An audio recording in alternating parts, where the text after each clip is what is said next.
अस्सलाम वालेकुम।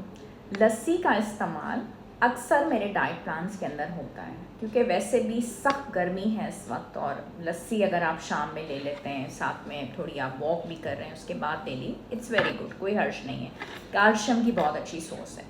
लेकिन जब आप हिस्ट्री दे रहे होते हैं मुझे या किसी भी डॉक्टर को या न्यूट्रिशनिस्ट को, तो उसको ये ज़रूर बताएं कि आपको बहुत ज़ुकाम की शिकायत रहती है, या आपको बहुत ज़्यादा जोड़ों में दर्द का मसला है, या आपको बहुत कमर में दर्द का मसला है, या आपको नींद भी जो है वो बहुत ज़्यादा आने का मसला रहता है, बहुत ज़्यादा नींद आती है, अक्सर बुखार रहता है। अगर ऐसे आपको प्रॉब्लम्स हैं तो ऐसे अफराद फिर लस्सी का इस्तेमाल बिल्कुल ना करें, और स्नैकिंग के तौर पे अगर कोई चीज़ लेते हैं, बार बार चाय भी ना लें, फिर ग्रीन टी का इस्तेमाल कर लें, मिंट लेमनेड का इस्तेमाल कर लें। लेकिन जोड़ों का दर्द है, बहुत ज़्यादा कमर का दर्द है, बुखार रहता है, ज़ुकाम रहता है, फिर अवॉइड करें लस्सी को।